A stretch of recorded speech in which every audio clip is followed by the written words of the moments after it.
You know, we're gonna skip introductions. We're gonna get right into it.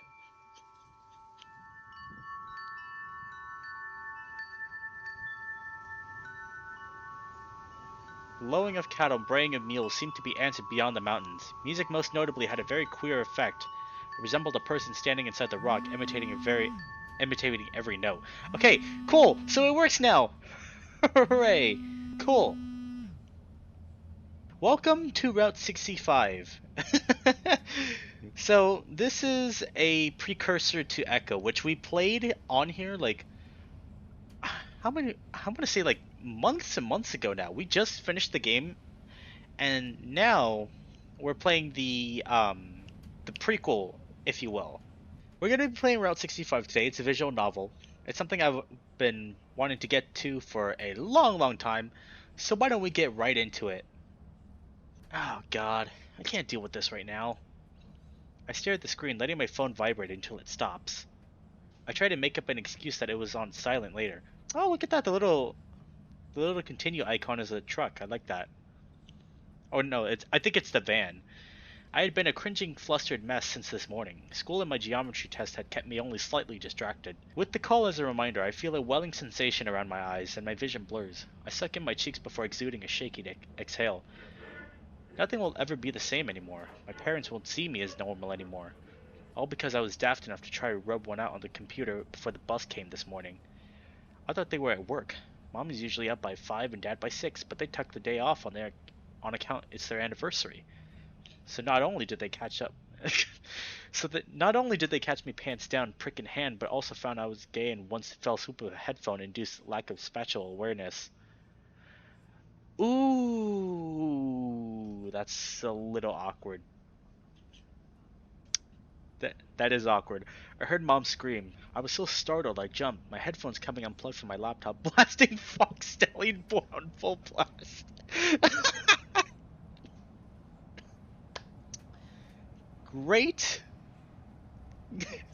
Great reference right there.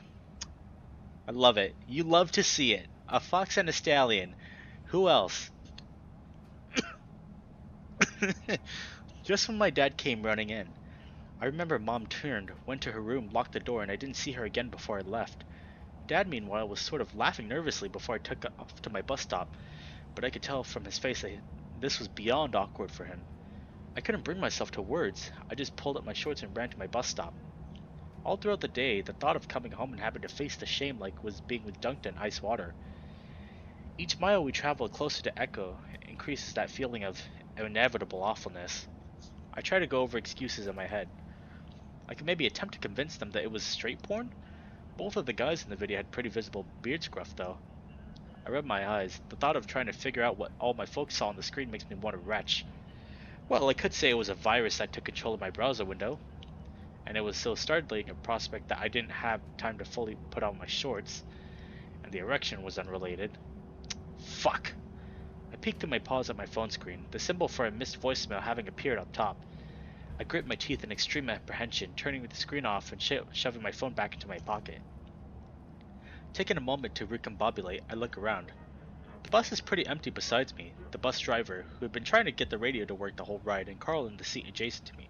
You know what? I was actually wondering, like, I remember seeing this background in the files of Echo. I was wondering what this was. I never understood why it was there because we never saw it, but hey, look at that. Carl, as usual, had his earbuds in with his expensive handheld out, playing some Japanese tactics RPG. Usually we'd have at least Jeremy, Clint, Heather, Jasmine, and TJ with us, but not today. Oh! They have Jasmine there instead of Jenna, because again, this is the past. Not many kids go to the school in Peyton live out in Echo. I'm pretty astonished the bus district expansion covered our town. The bus ride from Peyton to Echo usually takes about 45 minutes, though it feels longer. Especially now.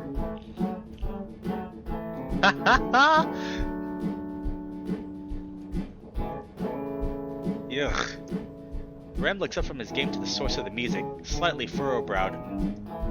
A bus driver grins back at him through the rear mirror in a self-satisfied fashion. Her gummy, cheesier maw on full yet brief display. Realizing that she's looking back down at him, Carl grunts, hunching up his shoulders a bit. Why did I say down? I'm sorry. Karen, why? Perfect name, by the way, Karen. She lets out a brief chortle. Well, seeing as I only have you two along with me today, I thought I'd put on some tunes. Make your collar a little blue. Carl begrudgingly pauses his game, pulling out his earbuds and letting them hang over his horns. It was still weird seeing him like this. Around age 14, his horns developed a lot. He complained about headaches and neck strain constantly. He told me he had to see a chiropractor in a state over because his horns were so big, and his neck muscles hadn't developed enough to support them. Even now, a year later, he still sits with a sort of low, hunched posture. I'm plenty blue-collared, yeah? I live in Echo. She smirks again. Boy, I have seen the size of your manor. No, you ain't. Never would have expected a sort like you to be so pomp and yachty-blooded. Carl doesn't say anything. His emerald gaze shifts to the seat in front of him. Karen takes a glug from her soda bottle with her free hand, the other steering us toward an on-ramp onto the freeway. The spa day I would have on just 1 hour of your daddy's income.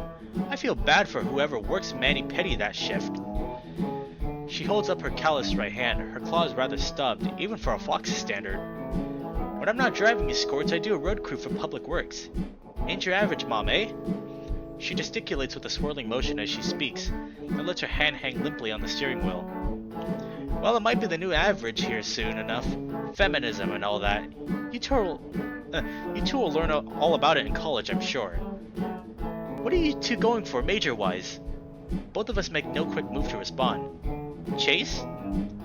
I shift some in my seat, clearing my throat so that my voice doesn't crack. Well, I wanted to go into videography and film, but my parents weren't too fond of that, so I guess journalism or communications? Ah. Karen responds so abruptly that it makes me wonder if I said something wrong. Huh. Well, my nephew got one of them communication degrees from North Mountain State. Oh? How'd that go? Ended up being a $60,000 piece of paper that earns him $13.25 an hour fixing old farts like us computers out of some big box establishment. Nerd Squad, I think they're called. Ah, hell if I know. I'm still deciding, I guess. She waves dismissively. I look over at Carl, who looks like all he wants to do is go back to playing his game. What about you, Bighorns? Carl blinks him at the casual speciesism, then scratches the back of his neck. You just planning on going straight to work for Daddy right after you graduate? Mom, actually, I don't know yet. Carl looks pretty uneasy with this topic. He also seems pretty embarrassed at having said Mommy out loud. Were I in better spirits, I'd probably laugh. Everyone's good at something, Carl, and hopefully that's something you enjoy too. You're always quiet with your nose in that little device of yours playing games. Maybe that's your future career, something techie. Admittedly, Leo's usually the one who's most handy with fixing our tech stuff. Carl isn't even the best at video games. That title belongs to Jazz. Carl is quiet for a bit, tugging on the strings of his hoodie. I don't know. Looking out the window, I see the sun is setting as we get within 10 or so miles of Echo. We pass the old abandoned water park, which I heard closed shortly after the bypass was built and all of its passerby traffic was lost. I think for a moment I see what looks like some figures in the drained pool, though when I try to squint I don't see them anymore. You know, I was around when that place shut down. I startled some, not realizing I was being watched. Both times actually, once in the 60s, then again in the 80s when it reopened for a year. It was during the era of the big government giving out big old water project constructions to the state of pennies, LA being the golden child. Our county, as you two squirts are aware, did not become the next Orange County. Wow, you don't have to call us out like that. Spoilers, as my son Keith used to say. She lets out an amused grunt before starting up some. A lot of folks lost their jobs. It was like a little Great Depression in the middle of the Mormon land. Echo has been going to tits for generations, though. And not the good sort of tits either, the real ugly ones. Like that, what are some wields, Miss Tethers? Yeah, her. I'm taken off guard at that comment. Mrs. Tethers is a particularly nasty history teacher at PHS who is known for not being too keen on Vulpines. She does have a kind of lopsided pair. Anyway, it's a ripe shame.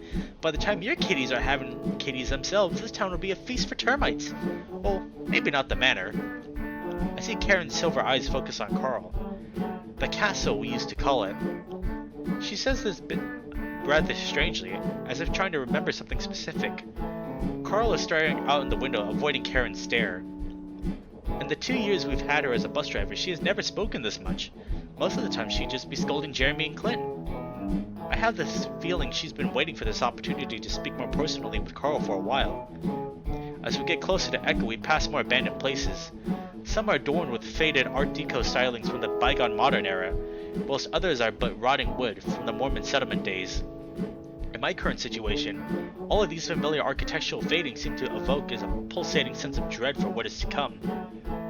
Carl, your family's been here for over a century. The way I see it, the least they could do is reinvest in what they capitalized on in the first place.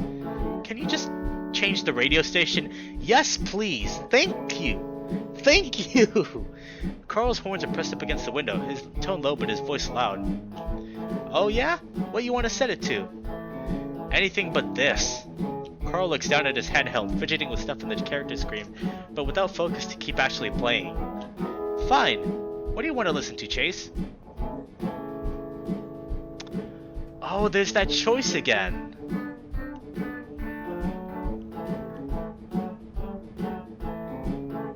There's that choice again. Oh. Oh! Oh, that's interesting. So the saves... The saves carry over from the actual Echo game. That's so funny. See, we'll go random. What Carl said, anything but this. What did you say? You want this but louder? No! No. Oh, jeez! Chase, kill me! End my life! Maybe I'll respawn somewhere more peaceful. This is good for you, Carl. You're getting blue-collared, albeit, you know, the hard way. If I wanted to get blue-collared the hard way, I'd borrow Jasmine's short shorts and stand assumingly around the motel. Covering our ears and pressing our heads to the seats in front of us, we endured the hick musical cavalcade as Jasmine deemed its station.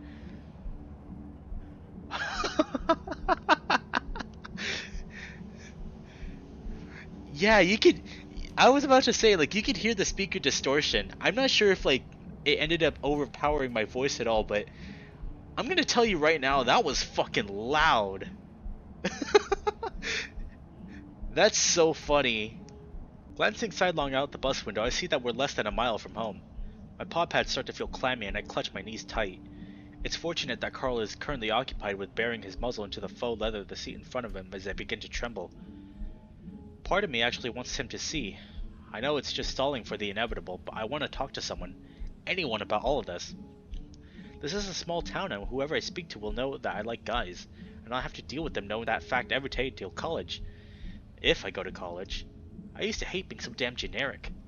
Fucking Flynn whines about how boring I am all the time, but now, all I can see are folks looking at me, seeing me as that otter who likes it up the rear and not that as generic Chase.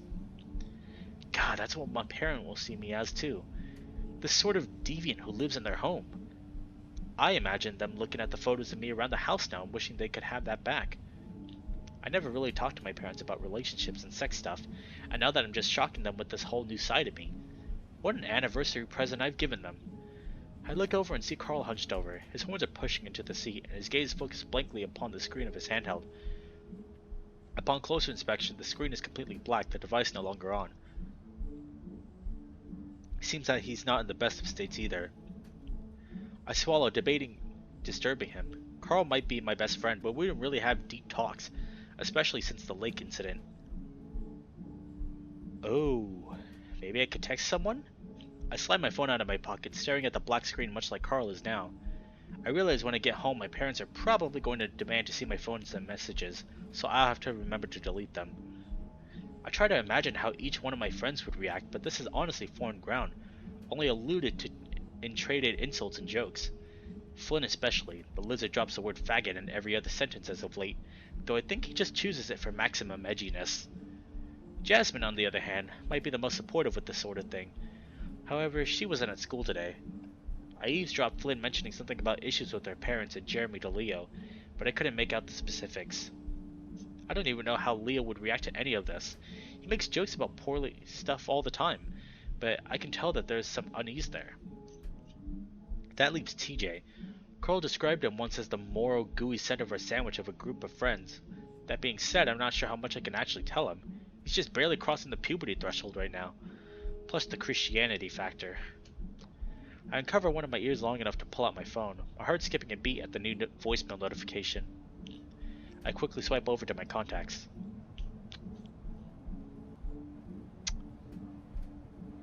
Oh!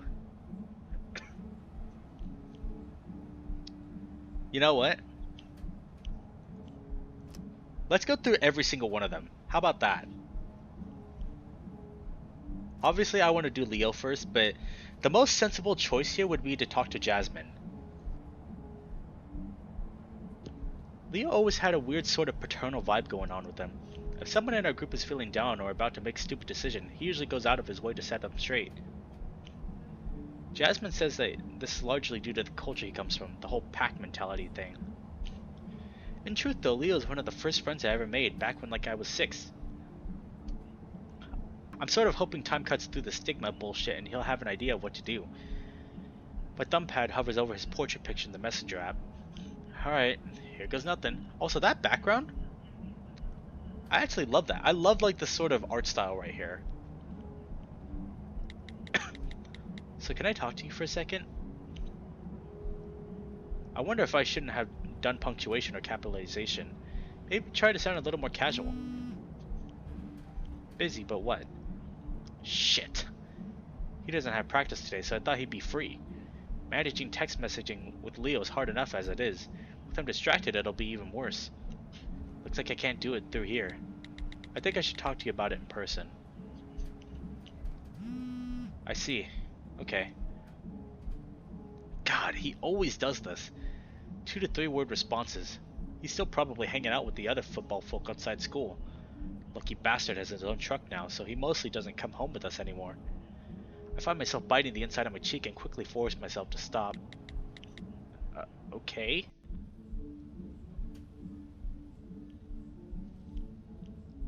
I stare at my phone screen for a long while and eventually come to the conclusion that this is a waste of time. Okay, I actually want to see, does Route 65 have any different routes? I would assume not. Okay. Jasmine is the most sensible one here. Oh, she doesn't have a cell phone. Her family struggles with money, so this sort of thing is one hell of a luxury, I guess. I'll have to check in on her at her place later.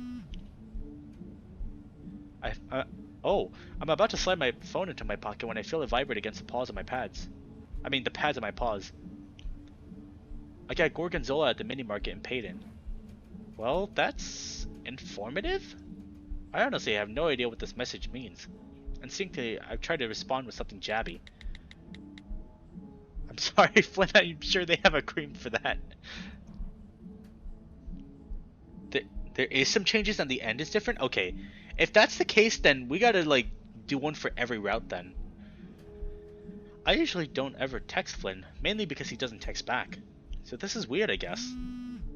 It's a type of salad, you musky fuck.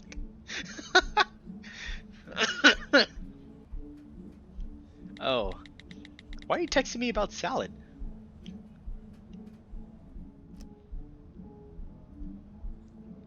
I frown to myself as my thumbpad hovers over Flynn's contact image on the messenger app. Well, that's some timing. I honestly have no idea what this message means. Instinctively, I try to respond to something jabby. Oh wait, is this just the same thing? Oh, after hitting send, I'm not too sure that was the right move. Flynn rarely responds whenever I text him, and that probably didn't boost my odds. Looking out the bus window, I can see that we're approaching Carl's stop. It's a type of salad, you musky fuck. Oh, I thought it was a cheese. Yeah, isn't Gorgonzola cheese? Whatever. Okay, let's do one for Carl. I guess I just have to wait for the right opportunity. Right now not being it. Oh wait. Okay, so that's pretty much the same.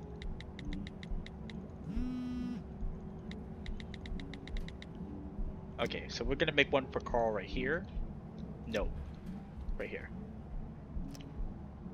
And then we'll do one for TJ. I frown to myself as my thumbpad hovers over TJ's contact image on the messenger app. I remember when the picture was taken. It was at the old Yi Ya Riverway. I'd just gotten my cell phone and was asking everybody to pose for a picture. Leo took on a real stoic, statuesque expression. Carl gave a dopey smile and made a peace sign, and Jasmine put on her best sassy look. Flynn just stuck his weird forked tongue out, and TJ gave a proper polite smile, as if the idea of being silly didn't even occur to him.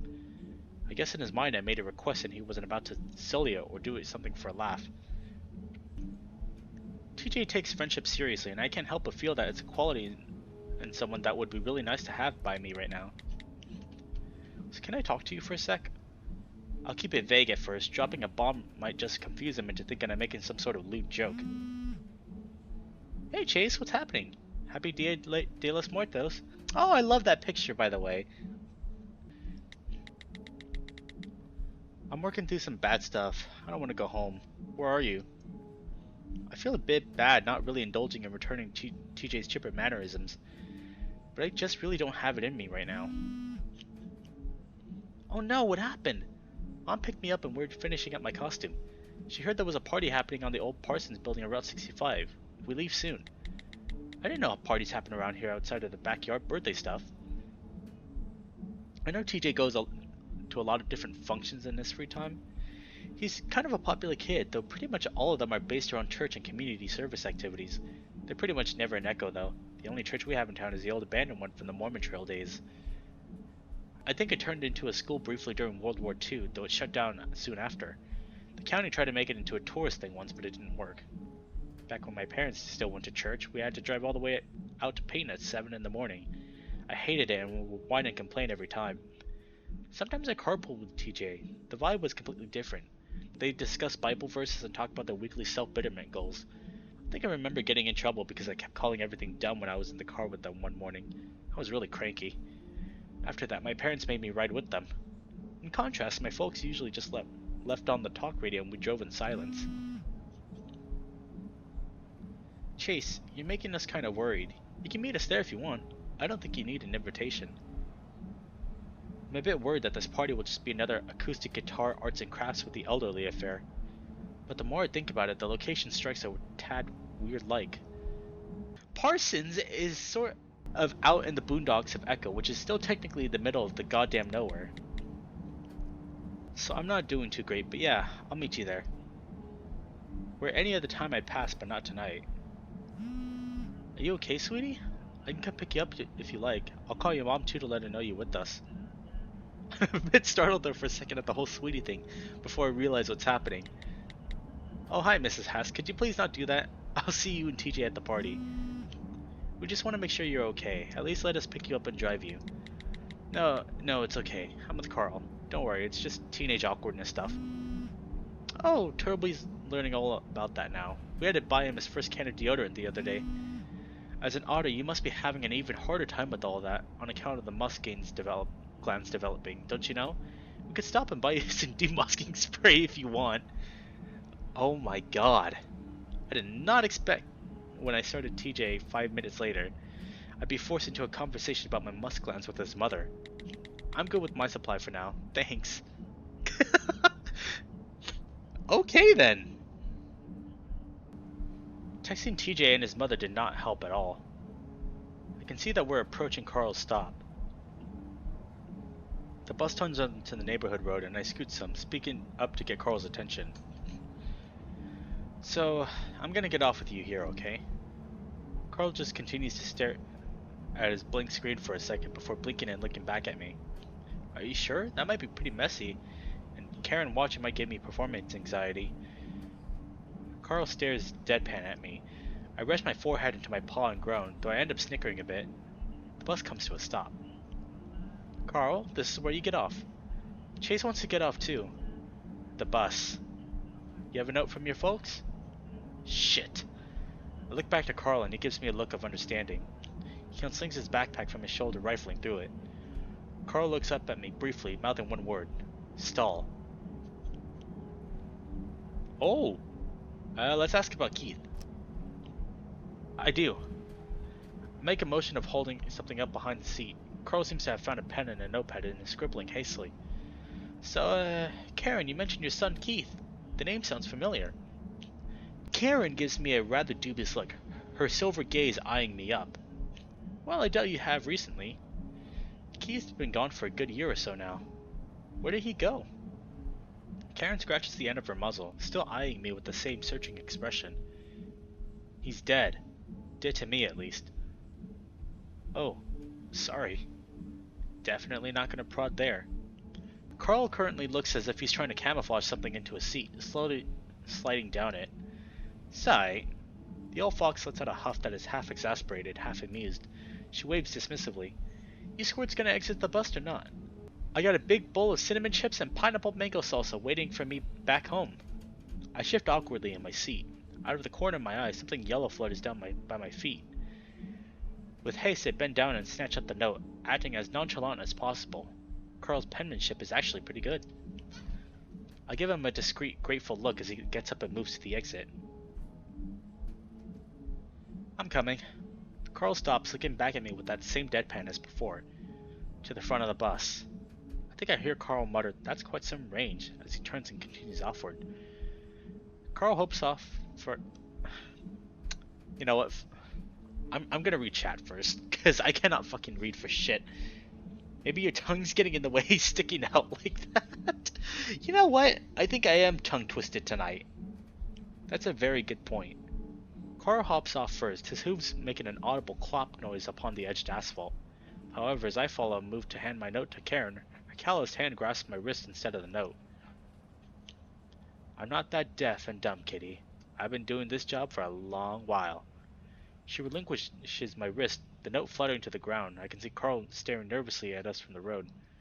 I appreciate your curiosity. Keith and I live down in Colville, so doubt you know him. He made some seriously questionable decisions regarding his amorous pursuits, things I could not abide by. She shifts some in her large driver's seat, the cadence of her voice changing to some as she looks to the back of the bus. I saw you back there, puffy-eyed and trembling. Oh no. You afraid of something at home? I know how the people can be out here. I'm frozen, feeling the tips of my ears burn rosy at today's endless cavalcade of embarrassment. She pauses, bending down to pick up the dropped note and tossing it into the bus's trash bucket. Especially with kids. I'm not sure what she means by that, and definitely I'm not sure what to say. I look back at Carl. He's averting his gaze now, his paws are deep in his hoodie pockets. Alright, I get it. Nobody trusts the hick bus driver to know what it's like to be a kid these days. Look, run along now. Sorry for, grabbing you. I'm used to them shits Jeremy and Clint doing that and getting me in trouble. I try hard and force a smile. Oh, thanks. Appreciate your concern and all. Yeah, they are pretty shitty. Hey, language, kiddo! Oh, sorry. Also, tell Carl his fly's down. He looks like a damn fool. I see Carl stiffen, quickly reaching down and fumbling with the zipper. His neon orange Super Wolf box is visible through his fly. Karen just sighs and I feel my phone vibrate in my pocket. See you squirts on Monday. Oh! Oh wow. These are definitely... Okay, so, a question that I do have, like, are these like the old sprites from the previous versions? And by that, like, I mean, like, the previous versions of Echo, because I know that there's been a lot of changes over the course of, like, 5 years where this game was developed. So yeah, I'm genuinely curious, like, are these, like, old sprites or concept sprites? I step off the bus beside Carl and the doors shut behind me, Karen heading back toward the freeway. It gets dark so much earlier now that summer's over. Echo isn't exactly a major township. The area is deemed a census-designated place, so we don't get streetlights. Carl watches the bus fade off into the distance before pulling out his phone. Can't wait till I get my own car and license. He starts texting, letting my parents know that you're coming over. We should troll around on that 3D Virtue Chat game again tonight. Ah, yes, VR Chat. Echo Edition. I spent some money and got myself this big luchador avatar, except I gave him big old breasts. He's called Maria. He looks up at me with a smirk before turning and walking. How much did you spend? I follow, pulling out my phone. It's really no trouble, Chase. You and Toby's other little friends in your group are like family to us. You mean a great deal to Toby, too, especially after everything that happened. Oh. I never had the opportunity to properly thank you. You've all been so brave, and your visits to Toby afterwards meant so much, Chase. Ooh, that does hit a little different knowing the actual truth that yikes. That's a mega yikes moment right there. I wonder what that is in 2000. I would assume like a BlackBerry, right?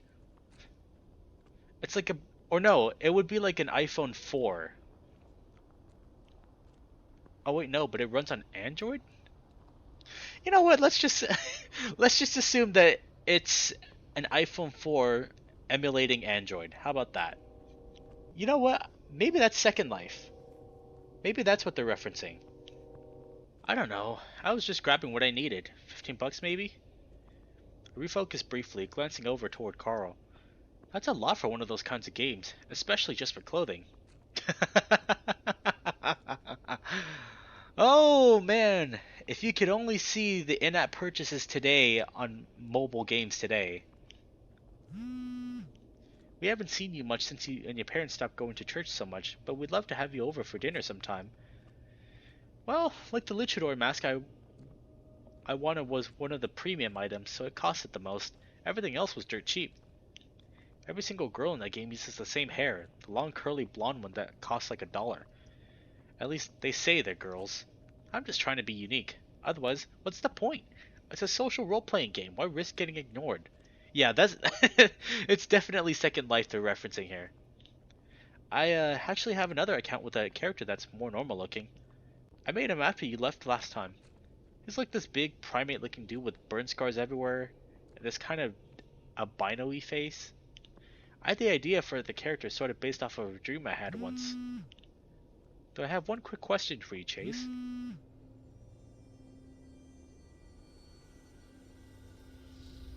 Hold the fuck up, excuse me? You guys saw that too, right?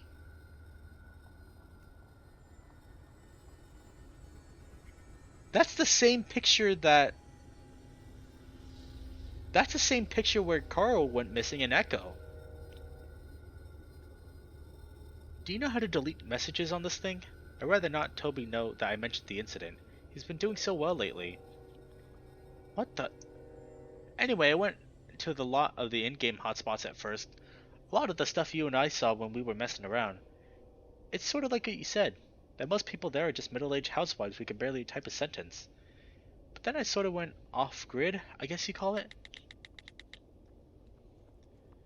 For this messenger app, you go back to the contact screen, hold over my contact name, and press delete conversation history. Like the spots that aren't advertised on the destination finder. I started finding a lot of weird shit. Like weirder than the shit that we were making, ironically, yeah? There were these places which looked a lot more like real-life houses, not the usual fantasy exotic stuff. Just people living in virtual families at these boring-ass looking homes, complete with framed photos of screenshots of their characters. I got the impression that a lot of them were like foreign. I walked into this one flat with these two horse ladies in it. They had decoratives with Middle Eastern words everywhere, but they seemed normal enough. They had a TV item which just displayed a slideshow of Photoshop photos of them with a baby. When I started exploring the house, I ended up walking into this nursing room, and they got really pissy. I thought about trolling, and writing, I eat the baby, and helping up and down the crib, but I don't know. I just felt like this weird mix of awkward and sad. That's definitely VR chat in a nutshell. Like modern VR chat today, that is exactly what it's like. Thank you, Chase. I'll be dropping Toby off at the old Parsons manufacturing building on Route 65 in a bit. I hope you feel better soon. Chase? Are you listening? Carl is standing in front of me with a concerned expression on his face. It takes me a moment to respond. Yeah, just texting TJ. Or, well, his mom. Nice. Dude. I look up the street. Carl's house is sitting in its amber glory atop the hill slope. Apparently there's a party happening tonight. Carl raises an inquisitive brow. Like, here or in general? I'm not sure what you mean by in general, but yeah, around here in Echo. TJ got invited. Guessing it's for Day of the Dead? What? He didn't mention it to me at all, and I asked him to his face if he was doing anything tonight. I shrugged. Well, you aren't really the type for social events. Carl shifts upon his hooves, his posture faltering. Yeah, but it is weird that he wouldn't mention it. It sounds a bit like the most exciting thing that would happen around here for months. Carl looks off to the side, shifting his posture some. I'd rather just stay home and play Virtue with you anyway. But seriously, a party in Echo? Can't be for some churchy thing in this land of heathens. It's, well, at the Parsons Manufacturing Building on Route 65. That's sort of in the ass end of nowhere for a party too. Maybe it's like a rave or something. A mental image of TJ in neon hot pants with glow sticks and a rave whistle comes to mind, which is weirdly kind of hot. Yeah, don't think TJ's the kind of trance and techno type. Maybe he just wants to get his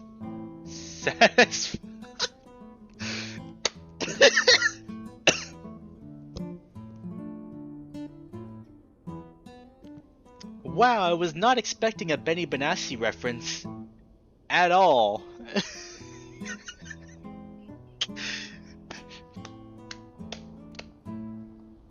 Wow.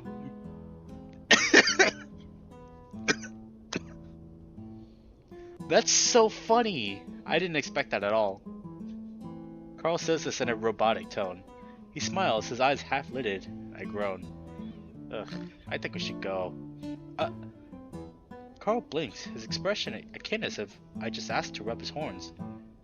Dude! He lets out a little huff, rubbing the back of his head. First of all, this is a TJ party we're talking about. Second, it's the middle of nowhere. Third, isn't Day of the Dead for like...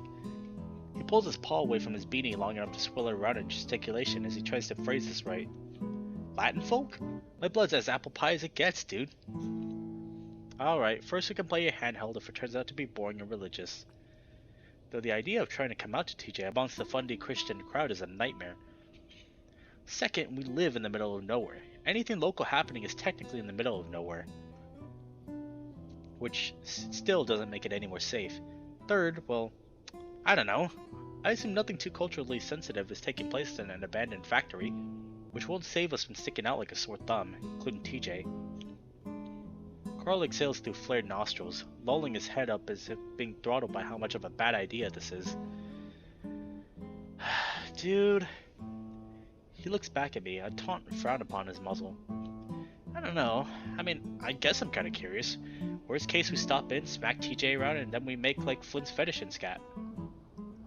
Best case, we stop in, smack TJ around, and they have food. I rip your tail off for a cheese quesadilla right now. Don't do that. I finally stole my phone in my pocket. You think Flint actually is into that sort of thing, or that's just a running joke? I mean, you mentioned his cloaca or wherever is near Daily.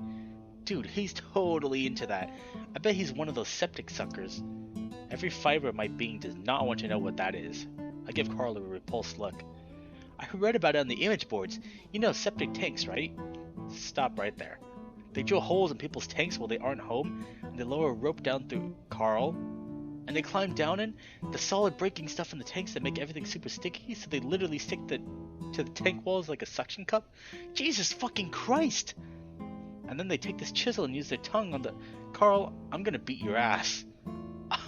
Honestly, it all sounds more favorable than going to a church party. Carl puts on a look of casual deadpan. Meanwhile, I'm trying to not gag up my macaroni salad from lunch. I don't think it's a church thing. Yeah, neither do I.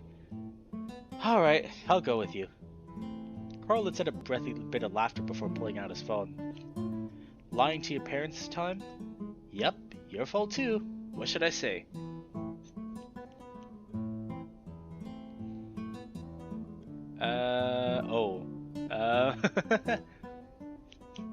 We're all hanging at Leo's. Why not? Carl texts something into his phone before moving along in the opposite direction where we were walking before. I'm honestly surprised he accepted. His social anxiety is pretty bad at school. Maybe it's just that kind of night.